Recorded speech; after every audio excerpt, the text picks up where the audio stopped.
Growing up for years, I guess you could say I battled with sort of fear and anxiety because as a child growing up, my father wasn't really around. He was always either out drinking or on drugs. Growing up in that sort of environment with a father figure absent, it sort of led to a lot of doubts and questions would run through my mind about whether or not I was wanted or whether or not I was a mistake. I sort of withdrew very early on from social interaction, sort of cut myself off so I could avoid getting hurt or avoid getting rejected because I felt rejected. But yeah, I was either always drawing or writing or creating. So growing up, I sort of viewed art as my escape from the real world.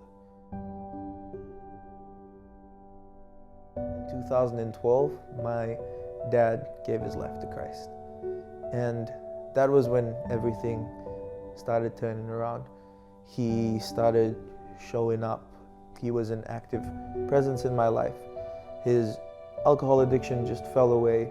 His drug addiction fell away. Like how they say, like becoming a Christian is different for different people. For some people, it's a journey and it takes time. For him, it was like an instant light turned on. And he was a completely new person.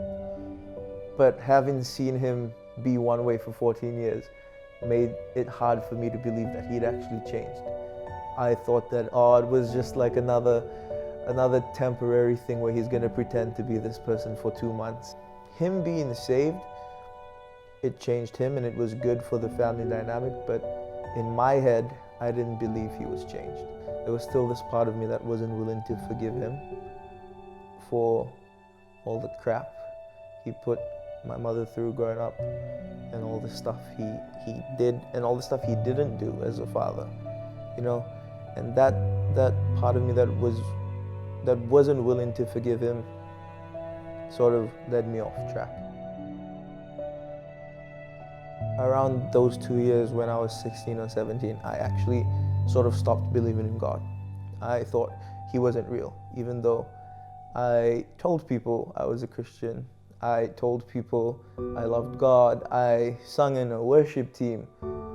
In my head, God wasn't real. And then one day I get a message from my best friend Mane, and it was like, hey, so my auntie, her name's Ainga, bless her soul, best person on earth. She told me there's like a worship and creative conference and that I should go for it. So I was like, okay, that's cool. He's like, you should come too. So ended up registering for the conference. I remember it was Midnight Massive, and Brooke got up to the piano, and then she started singing New Wine. And the song speaks about laying down your old flames to carry God's new fire. And in that moment, I sort of broke down. I was on my knees, face flat. My unwillingness to forgive held me back from everything that God had for me in my future. And it was at that moment where I sort of had the revelation to come to college. Since coming to college, not only has my sort of view of myself and my view of God shifted, but also my view of sort of why I create. I've always been into art and I've always loved the process of creating and making things. But before, my creation stemmed from a place of brokenness. Shooting for church, I love it because it's not this sort of fabricated moment that I create to try and freeze stuff I've been through in time. It's more so capturing real moments of people encountering God. And that's what I see myself doing in the future.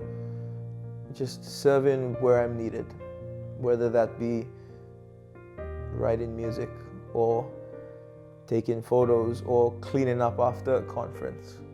I just want to be a part of helping other people find who they are in Christ.